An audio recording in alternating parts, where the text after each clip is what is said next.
three main hospitals for your medical care in Hua Hin. There's one called Hua Hin Hospital. That's like a government-run one. And then there's Sao Paulo Hospital, which is private run, and Bangkok Hospital, which is in Hua Hin too.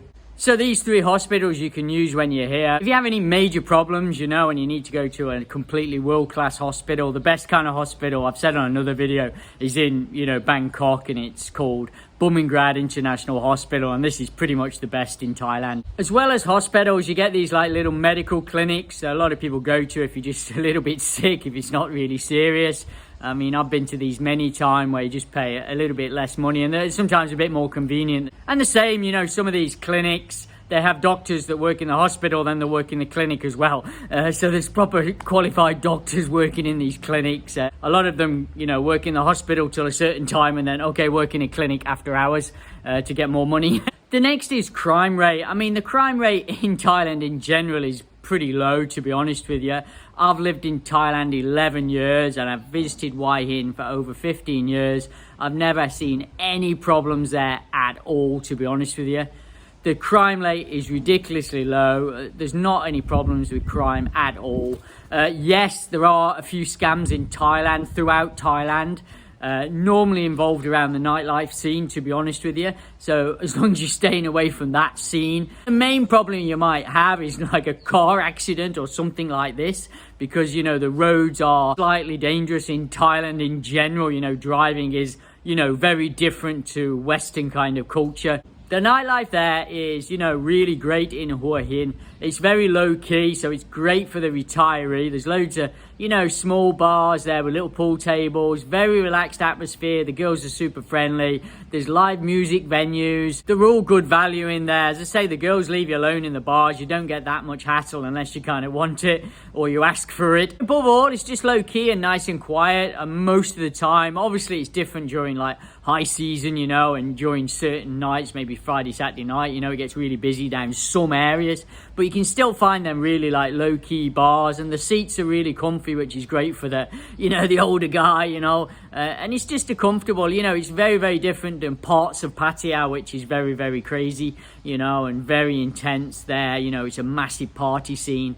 So in Hua Hin, you know, they have very, very low key. Now, don't get me wrong, there are some areas that are quite busy at certain times, you know, and it does kick off a bit there, you know, in a party atmosphere kind of way.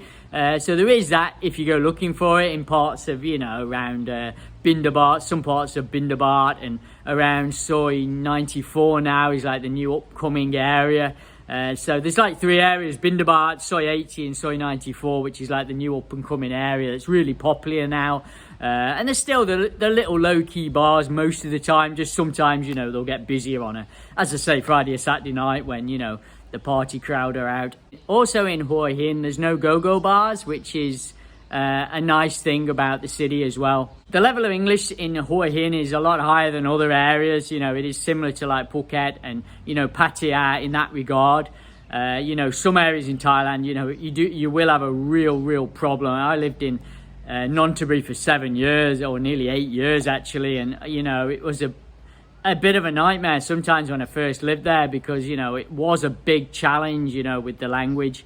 As I say, when you get in your condos, your apartments, you're going out for food, you know, everyone in that area, you know, around Hua Hin Centre is going to speak good not amazing English, but they're going to speak English enough to be able to communicate on a kind of basic to intermediate level. So you can order your food without hassle. You can go to the hospital without hassle. You can, you know, rent a car, get on a motorbike pretty much without too much hassle. So moving on to golf, which is hugely popular in Thailand now, and Hua Hin is no exception. It's one of the best places in Thailand to go and play golf now. Hua Hin is one of the best golfing areas in the whole of Southeast Asia. It's got 6 championship golf courses located within 30 minutes of the centre of Hua Hin. So very good if you're into the golf. One of the best golf courses in the world, you know, we're in the top 10 Black Mountain golf course.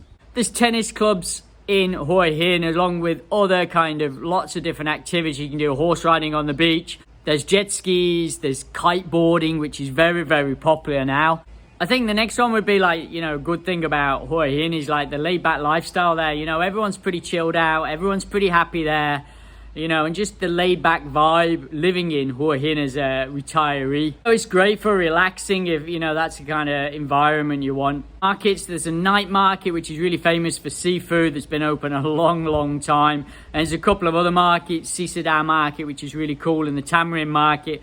These markets, you know, they're full of Western food, Thai food aplenty, seafood, you know, a great place to go and really reasonably priced for some of the food. You know, in some of the food you can get like lobsters and all kinds of things for very good prices. There's a Villa market that's in the centre. If you don't know, a Villa market is a very Western kind of market. Good for me because I'm from England. You know, it does have a lot of Western brands in there, so that's a good one in the centre. A couple of malls there, there's a couple of supermarkets and malls as well, Tesco Lotus and, you know, around the area. But for me personally, I think, you know, like Villa Market's quite important. That's a really good kind of Western supermarket. Another great thing is, you know, the pollution's pretty low there, and it generally is low in Hua Hin compared to other places in Thailand. Is it 0%? No, of course it's not. You know, of course they have some pollution there. They have pollution all over Thailand. But maybe you heard on the news now, there's a lot of problems with pollution in Thailand, you know, around Thailand, especially in some areas up in Chiang Mai and, you know, Bangkok City. Can we go outside yet, Ben?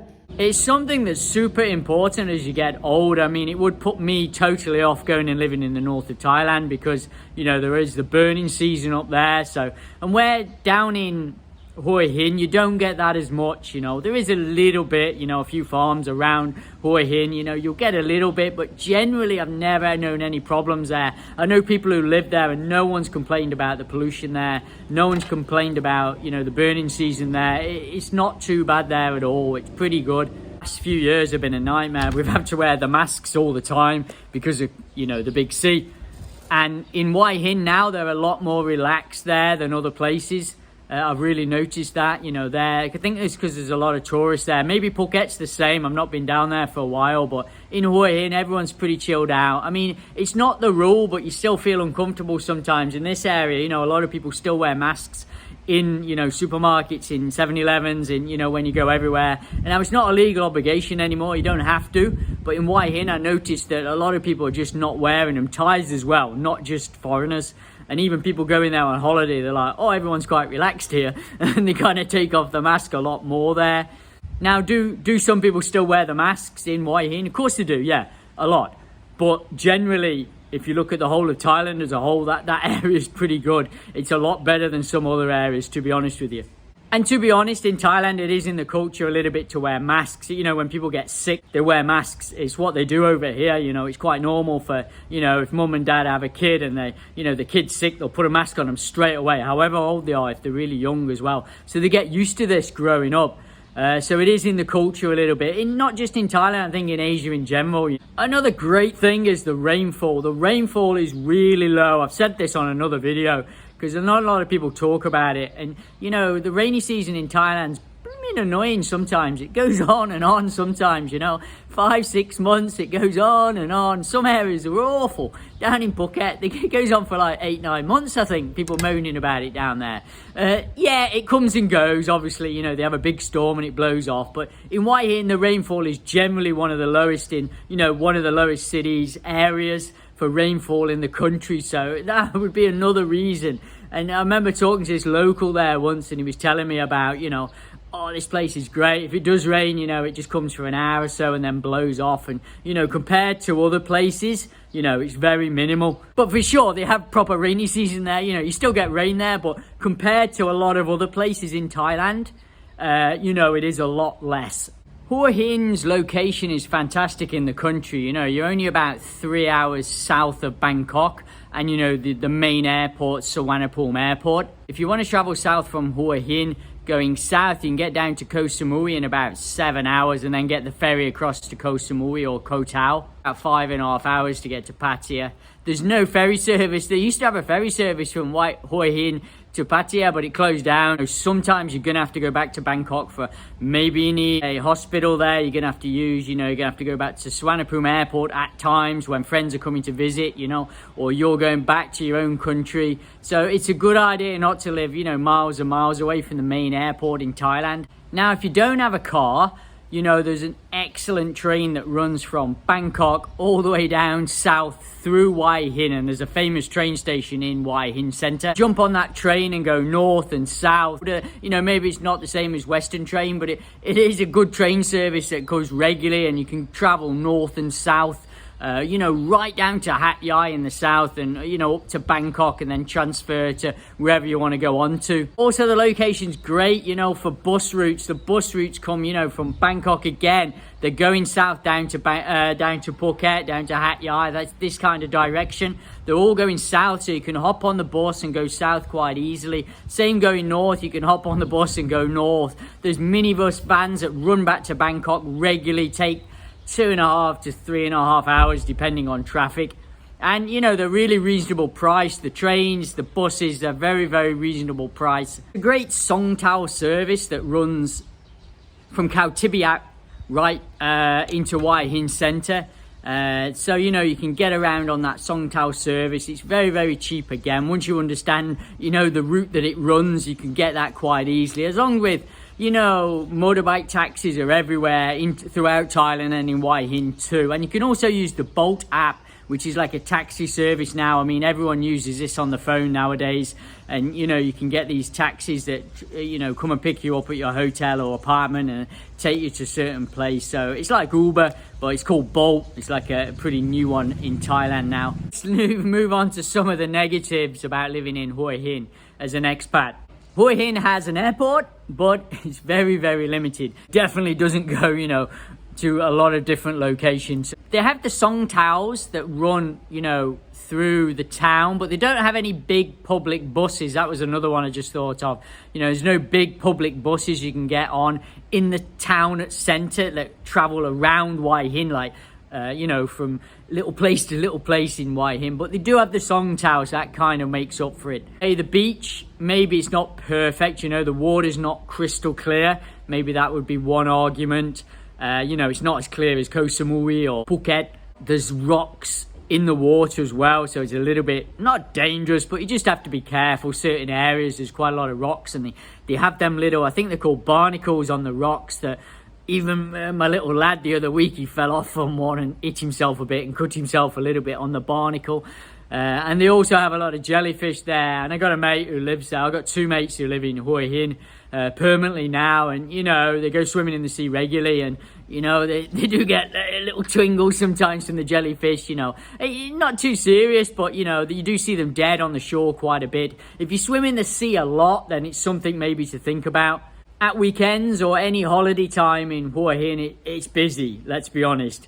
It's very, very busy, you know. Bangkok, people from Bangkok love going down to Hua Hin for the weekend. Same as Pattaya. You know, them two destinations at weekend are packed. You know, they're very, very busy, especially during like certain times of year and holiday time as well. So with that, you're going to get traffic jams, you know, quite a bit at the weekends. You know, it does get a lot of traffic in the centre of Hua Hin sometimes. I've got stuck a few times at traffic lights for a long time.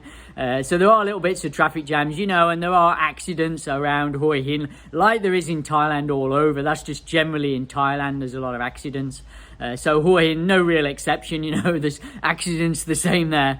They have police checkpoints throughout, you know, Hua Hin at certain times. You know, that's pretty standard throughout Thailand. That's how police kind of check for drunk driving, or, you know, check people's, you know, tires or whatever they're doing, you know, especially for motorbikes without helmets on. So that would be another downer, but that's all over Thailand, to be honest with you. With it being a very tourist area, maybe there's some overcharging at times for certain things, you know, but generally I've not really found that there at all myself personally. But you know, I've lived here a long time, so I know how to avoid them kind of situations where you get overcharged. I kind of always speak Thai, so, but it's tricky if you just come into Thailand. These kind of things, you can get overcharged sometimes for certain things, just because you're in a tourist area. I mean, anywhere like Pattaya, Hua Hin, you know, Koh Samui, Phuket, all them kind of tourist areas have a lot of expats living there, retired or just living there, or holiday makers. You know, you're always going to get some people, you know, some not so great Thai people working there to try and make a bit more money, you know, so that's inevitable, I think. But generally I've not really seen that much there at all, really, but